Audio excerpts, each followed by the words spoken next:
संशोधन प्रक्रिया ओहि राज्य की विचार लाने एक प्रस्ताव भेजल गेल छै। संविधान संशोधन की प्रक्रिया तो बहुत आसान है, मुदा अपन नेता सब सांसद के अतरी ततेक में ओझरायल है जे बहुत ओकरे अतरी जकाँ ओतबे ओझरा जाइ छै समस्या जेकि मिथिला राज्य अलग नहीं। मैथिली जन का अपन लड़ाई आगू बढ़ेबाक लेल एक चीज आरो ध्यान में राखऽ पड़तै जे हमरा झारखंड, उत्तराखंड, छत्तीसगढ़, तेलंगाना एक सबके इतिहास के कुछ पढ़े पड़तै। हम सब आस भरोस पर पढ़ रहे हैं। नेताजी कह दिलखिन जे कि हैया हम अहाँ के दऽ रहल छी, तो ओकरा आशा हम सब मुँह ताकैत रहै छी, अच्छा आब की करै छी, एकर अगिला कदम की हेतै। तऽ एना हमर एना जे हम अपन आंदोलन के रूप देबै, एहन आंदोलन के दिशा निर्देशन करबै तऽ हमर आंदोलन जे छै से आगू नहीं बढ़तै। ई आस के आब तोड़े पड़तै। एकर अध्ययन अहू लेल आवश्यक छै जे भारतीय संवैधानिक व्यवस्था में कोनो भी राज्यक स्थापना एखन धरि सोझ नहीं रहलै जे मात्र आवेदन, मेमोरेंडम, धरना प्रदर्शन, हड़ताल आ रैली समितिया राज्यक निर्माण करवा लेबाक आस राखब। एकरा लेल झारखंड, छत्तीसगढ़, उत्तराखंड, तेलंगाना आदि राज्यक आंदोलन जकाँ संगठित रूप दिअ पड़तै। आश्वासन आ प्रबोधन के भरोसा रहला से समय बर्बादी आ उत्साह आ ऊर्जा के क्षति मात्र होतै। मिथिला राज्यक मांग एक राजनीतिक विचारना छियै। एकर उद्देश्य के राजनीतिक प्रक्रिया के माध्यम से जीतल जा सकै छै। सक्रिय पार्टी बनबे पड़त, पब्लिक ओपिनियन गढ़े पड़त, जनता के विश्वास जीते पड़त, सब जाति समुदाय के अंतर मोन में उतरे पड़त, तखन बनतै मिथिला राज्य। ऊपर जतेक आंदोलन संक्षिप्त चर्चा हम केने छी, जकरा कि एखन विस्तार में नहीं गेलहुँ, ओहि मापदंड से नापे पड़त जे एखुनका परिस्थिति में ई आंदोलन कोन चरण में अछि। जँ कुमायूं आ गढ़वाली लोकनि अपन लोक प्रजातीय विभिन्नता मतलब इथनिक कॉन्फ्लिक्ट आ दुश्मनी के भूलि के एकता आ राजनीतिक पहचान गढ़ि सकै छै, तो हम मैथिल जन अपन संघर्ष सफलता लेल मनक विषाद आ दुर्भावना से क्या नहीं त्याग सकै छी।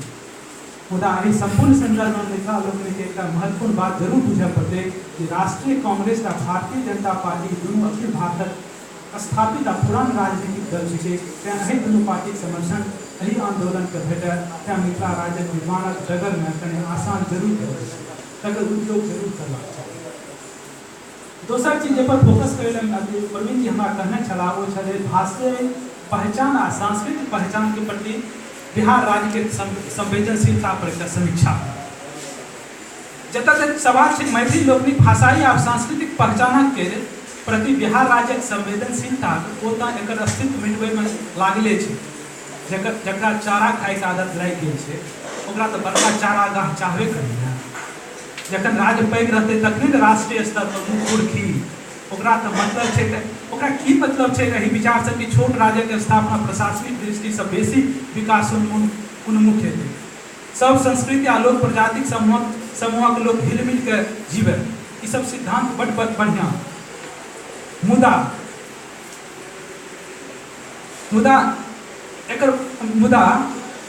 तखन कोना हेतै? तखन ओकरा हुनका सब लेल मत विभाजन, बहुमत के वोट, ई सबटा चीज गौण भए जेतै। तेँ चाहते जे कि सब मिलजुल भर के नहीं रहे, एकरा बीच में संघर्ष हो या हम बहुमत के आधार पर जीती। अपन संस्कृति और भाषा के रक्षा प्रसार प्रचार के नैतिक और संवैधानिक अधिकार भारतक जन जन के प्राप्त है। और भारत बहुता में एकता के सांस्कृतिक भारत एकता में बहुता में एकता के सांस्कृतिक देश है सेहो नीक। मुदा बिना खर खोटने लड़ाई कोना बाजतै? लड़ाई नहीं बाजतै तखन हुसेल कोना हेतै? तखन कोना बनतै पक्ष में पब्लिक ओपिनियन, जन समर्थन, भारी बहुमत, सरकार मंत्री पर, अपना हेतु मुख्यमंत्री पर, धिया पुता हेतु मुख्यमंत्री पर, कनखी कनफुसकी, तीसरा मोर्चा, सांप्रदायिक पार्टी, प्रभुता वर्गक पार्टी इत्यादि इत्यादि होमगाम कोना मचतै? कहूँ तो बिहारक राजगान में मिथिला के सांस्कृतिक तत्व प्रतिनिधित्व नहीं देल गेलै। क्या बिहार राज्यक सीमा में मिथिला के अस्तित्व हिहुरिया साथी मात्र छै? मिथिला विरोधी लोग मैथिल जन के कहता बिहारी, सब पूछू तो मैथिल लोग पर बिहारी पहचान थोपन पहचान जबरदस्ती लादल ताकतवर लोग द्वारा निर्बलक शोषण के एकटा रूप हेजिमोनिक एक्सप्लॉइटेशन। मैथिल जनता बिहारी कोनो अर्थ में छैहे नहीं। बिहारी के मतलब कहल जाए छै जे ओ स्थान जतऽ बौद्ध धर्म स्थल बेसी औजी मैथिलक बिहारी के वृंदावन मथुरा में सब दिन बिहार केलकै, तखन तऽ हिनका सबक लेल वएह ने बिहार। कोना तऽ बौद्धक कोनो तक हिनका लौकिकता में कतौ नहीं अछि। बौद्ध अहिंसक छलाह। मैथिल जन दुखित भेला पर देवी देवता के छागर खस्सी बलि गछै छथिन। बुद्ध महाराज पूजा पाठ का आडंबर मानै छलाह। मैथिल जन सनातनी पूजा पाठ में अटूट आस्था राखै छै। बौद्ध धर्मी लेल श्रवण धर्म सबसे बढ़िया। मैथिल जनक दादा पुरखा कहि गेला जे गारहस्थ के जीवन सबसे बढ़िया जीवन। बुद्धक अनुयायी लोकनि बोध गया राजगीर प्रयाग धार्मिक विहार करे जाइ छै। सनातनी मैथिल मथुरा वृंदावन काशी वैष्णव देवी आदि तीर्थ यात्रा करे जाइ छै। तखन मैथिल के कोना बुझल जाय बिहारी?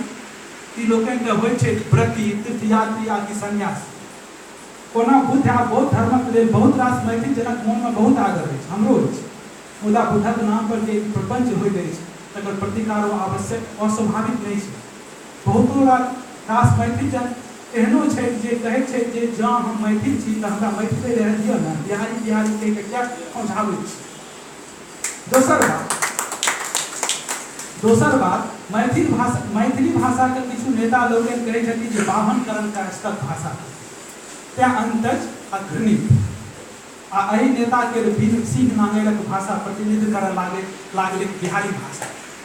सीरियल सिनेमा में हिनक भाषा के मजाकिया नकल कि अपन अस्तित्व मेटा के कोनो मैथिल रही रुपया नाचक तमाशा देखे स्वीकार करते कदापि। जँ किनको ई बुझल अछि तऽ आइ सुनि, किनको नहीं बुझल अछि तऽ आइ सुनि लिअ। मिथिला में बाभनक विशेषीकृत भाषा सब दिन संस्कृत रहलै आ करण कायस्थक विशेषीकृत भाषा रहलै कैथी। ई हिनका लोक व्यवसाय कर्मक भाषा छिकै। मैथिली तऽ मिथिला कोरी सभ्य सामाजिक जनगण के भाषा रहलै जकर कोनो एक जातीय पहचान नहीं छै। मैथिली मिथिला में जन्मनिहार जनजनक मायक भाषा छिकै जकरा कहल जाइत अछि मातृभाषा। एकरा जातीय पहचान दऽ कऽ मात्र कोनो राजनीतिक स्वार्थ सिद्धि करय चाहै छी तऽ एकरा अब रोकू। कोनो देश को निरक्षरता क्षेत्र में कोनो जाति को उन्माद के अस्त्र बनाकर सामाजिक एकता पर डांग चलाया मात्र अवसरवादिता थिके, बल धकेली थिके। अहाँ जिम्मा में एखन पैरुक अछि तऽ लऽ जाउ बैद्यनाथ चौधरी बैजू सनक आन लोकनि सेहो छथि जे मिथिला राज्यक लेल बेसी अफस्याम छै। हुनको आने माने लगा कऽ अरगड़ा में घुसा दियौ। मुदा सुनि लिअ, मिथिला के युवक जन आब ढुढुर करना खेलबे वाला एकटा एहन फौज तैयार कऽ रहल छै जे मिथिला राज्यक निर्माण नहीं भेला पर अहाँ के डेरक फटकी तोड़ के ढुढुर करना खेलबे ले ओहिठाम पहुँचत। आब गेलनि हिनका संग लड़ाई अखाड़ा बनल समय रहे चेत जाओ कि लोग या छाती ठोक के अहाँ के खबरदार करे छै। ओहिनो मैथिल जन भारतीय राष्ट्रवाद आ तत्जनित संपूर्ण भारतक हिंदीकरण के प्रक्रिया क्रम में अपन सामाजिक और सांस्कृतिक पहचान बहुत रास तत्व मेटा देलक। एहि आशाक संग जे जखन देश स्वतंत्र है तो वही सब तत्व के पुनः संजोहि ले। मुदा किसी तक तेना न हरा गेल अछि जकरा संजोहब मुश्किल भऽ गेल अछि। तिरहुतिया लिपि हरा गेल। मैथिल ज्ञान मनीषी के गाम और जन्मस्थानक सबूत भेटा गेल। मैथिल न्याय शास्त्र, मैथिल ज्योतिष शास्त्र, मैथिल हस्तशिल्प, मैथिल मधुर संगीत सब हरा गेल। आई मिथिला में आयातित लोक संगीतक अश्लील धुन में माय बहिनक संग लोक बाग बाहर निकलब दुष्कर भऽ गेल छै। ई धन्यवाद देल जाय जर्मनीक जहूरी चिंतक लोकनि के जे हमर मिथिला पेंटिंग अपन विश्वक पहचान पौलनि मृत प्राय भऽ गेल रहतै। एहि सब लेल बिहार सरकारक लग कोनो नीति नहीं, सब नियति भरोसे। ओतेक तीन विक्रम कऽ कऽ बैद्यनाथ जी बैजू बाबू मैथिली के संविधानक 8म अनुसूची में स्थान दियौलनि, मुदा तकरा लेल बिहार सरकार के कोनो हर्क नहीं, बल्कि दिखा दे। दहेज मुक्त मिथिला स्वयंसेवी संस्था के संस्थापक श्री प्रवीण नारायण चौधरी जे उपस्थित छै ओ ठीके कहै छै जे संविधानक 8म अनुसूची पर्यंत मैथिली भाषा के ससम्मान स्थान देला पर मैथिली में सूचना प्रवाह लेल राज्य मौन अछि। नहीं कोनो समाचार पत्र, नहीं कोनो दूरदर्शन चैनल, नहीं प्राथमिक शिक्षा व्यवस्था। मैथिली व मिथिला विषय केंद्रित शोध कार्य लेल नहीं प्रोत्साहन। जब किछु सुविधा मैथिली अकादमी व साहित्यिक अकादमी द्वारा देल गेल अछि तऽ विभिन्न प्रकारक राजनीतिक मनसाय सँ नीति नियमक संचालन दुष्प्रभाव एहन जे मैथिली समस्त मिथिलावासी भाषा के तेहन आत्मबोध तक नहीं भऽ रहल अछि। प्रवीण जी द्वारा उठाओल गेल एहि सब विषय पर एखन हमरा लग ओतेक पर्याप्त अध्ययन नहि छै, तेँ एकरा विस्तार में नहि जायब। मुदा प्रवीण जी के ई गप सचमुच चिंतनीय अछि जे मिथिला अस्मिताके मिटबै के दोषी केवल सरकारे नहीं अछि, बल्कि सरकारक विचार द्वारा मति भ्रमित मैथिल जन सेहो छै। आगू हम तेसर पॉइंट पर जे फोकस करब वो छै विद्यमान समस्या तकर समाधान हेतु सुझाव पर। तखन प्रश्न उठे छै जे एकर की समाधान है। सुझाव यह दिया जा सकैत अछि मैथिल जन अपन आंदोलन पर नीति निर्धारित करैत काल एकर राजनीतिक और सामाजिक दुनू पक्ष के सूक्ष्म अवलोकन करें। हमरा विचार से जो पूछी तो हमर एहि संदर्भ संपूर्ण प्रकरण में निम्नलिखित सुझाव है। पहिल कि मैथिल जनक आवेदन ज्ञापन धरना प्रदर्शन सेमिनार आदि के काज अहिना चलते रहे, बल्कि एक आर आंदोलनकारी बनाओल जाए। दोसर, चूँकि मिथिला राज्य के निर्माण एक राजनीतिक विचारना ठीक है, तें लड़ाई राजनीतिक रूप से लड़ल जाए तो आस प्रत्याश में बेसी समय आ उत्साह के खराब हो सकता है। तेसर, जे एहि लड़ाई का आगू बढ़बे के लेल नव पार्टी के निर्माण किया जाए। भले एक शुरुआत में जन समर्थन नहीं भेटते, मुदा बाद में मिथिला राज्य नीति बिहार चुनाव के जरूर प्रभावित करते। मुदा संगे पुरान राजनीतिक दल खासकर कांग्रेस और बीजेपी के मुख्य नेता लोग का अपना पक्ष में आने के प्रयास जरूर करें। चाहे पब्लिक ओपिनियन क्रिएशन के उपागम के रूप में आंदोलनकारी समूहक संस्थाकरण और समर्थन किया जाए। वस्तुतः पब्लिक ओपिनियन एक परिवर्तनशील प्रक्रिया है और विरोधी पक्ष का सेहो एहि स्तरक माध्यम से पराजित किया जा सके। पांचम सुझाव हमारा कि भारतीय संविधान के अंतर्निहित भाषाई अल्पसंख्यक लेल उपलब्ध वही सब अधिकार और सुविधा के ताकल जाए जे मैथिल जन का अपन भाषा आ संस्कृति के मेटबे वाला प्रतिपक्ष से लड़े लेल प्रभावकारी अस्त्र प्रदान करे। हमार छठम सुझाव है कि मिथिला राज्य आंदोलनकारी के लड़ाई राजनीतिक हुए आकि मैथिल समाज में सामाजिक समरसता एकता स्थापित करे हेतु एक नीति बहुलता में एकता स्थापना के सिद्धांत पर आधारित हुआ। एही में सब जाति या समूह का प्रतिनिधित्व है।